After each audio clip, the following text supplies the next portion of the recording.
Please welcome to the stage, Mark Bittlestone. Come on. All right, guys. I watched a lot of porn over the pandemic. If we assume the pandemic started in 2005. I'll tell you the most jarring thing you can come across when you watch porn. That's when one of the actors opens their mouths and they've got a regional British accent. I was watching some porn the other day. Genuinely, this came out of one of the actors' mouths. Oh, that is absolutely lovely. That's top notch. That's 10 out of 10. Winter is coming and so am I.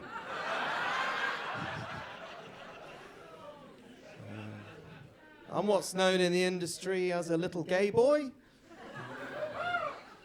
Or as they say in France, un petit pouf.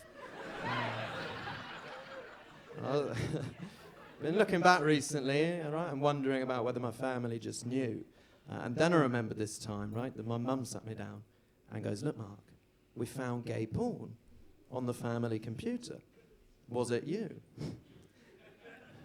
Now, between us up the creek, it very much was me. But I sort of went so far out of my way to deny it that became known as the period where my mum thought my dad was gay. Come on. Good times. Seriously, it was wild. I'd come home and be like, Mum, where's Dad? And she'd go, he's just gone for a drink with his friend, Stephen.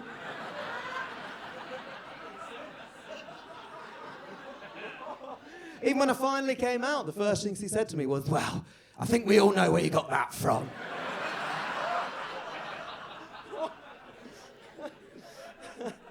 My dad's really immature, right? Knew it was one of us. Accidentally blamed it on my brother. So genuinely, at one stage, my mum came up to me and goes, do you know what, Mark? Sometimes I think me and you are the only straight ones in this family. My family were cool with it. When I told my brother, the first thing he said was, are you a top or a bottom?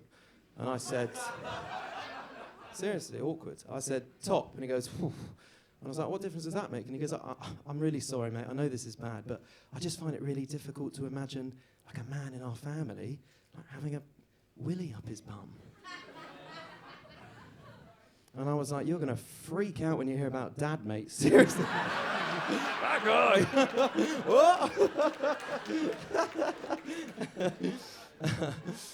No, my mum's chill with it, super chill with it. The other day, actually, she goes to me, do you know what, Mark? I've realised there are some advantages to being gay.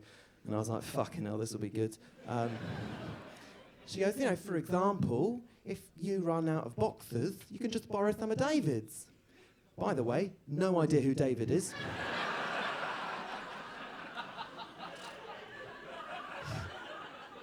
And she's like, and, you know, for example, if you meet a potential partner, chances are you'll both like football. I was like, do you know many gay men, Mum? Also, when I last looked, a few football stadiums were begrudgingly letting in chaperoned women, right? And then she goes, and you know what? There are some gender-segregated spaces where, you know, men and women have to go in different parts. And so, for example, you know, a man and his wife wouldn't be able to go in together, but you and your future husband would be. And I was like, can you give me some examples? And she goes, oh, I don't know, mosques.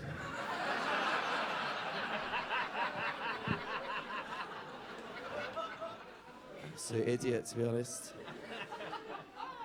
I had a good lockdown, apart from the fact that I got piles. Anyone in here had piles?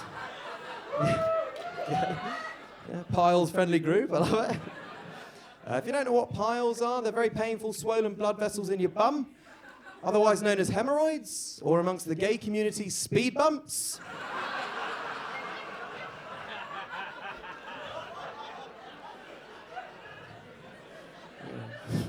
Got piles, have this lovely Irish sexual health nurse. Right, you get asked a few questions. First question, who do you normally sleep with, Mark?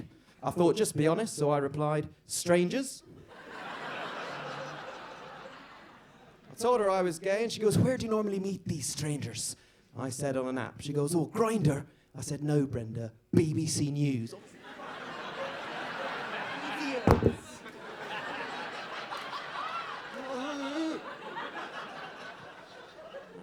Then she started asking quite personal questions, right? She goes, have you been involved in a chemsex party recently, Mark? Have you gone to an orgy? Have you been fisted or fisted someone else? I was like, Brenda, why would you possibly need to know if I fisted someone else?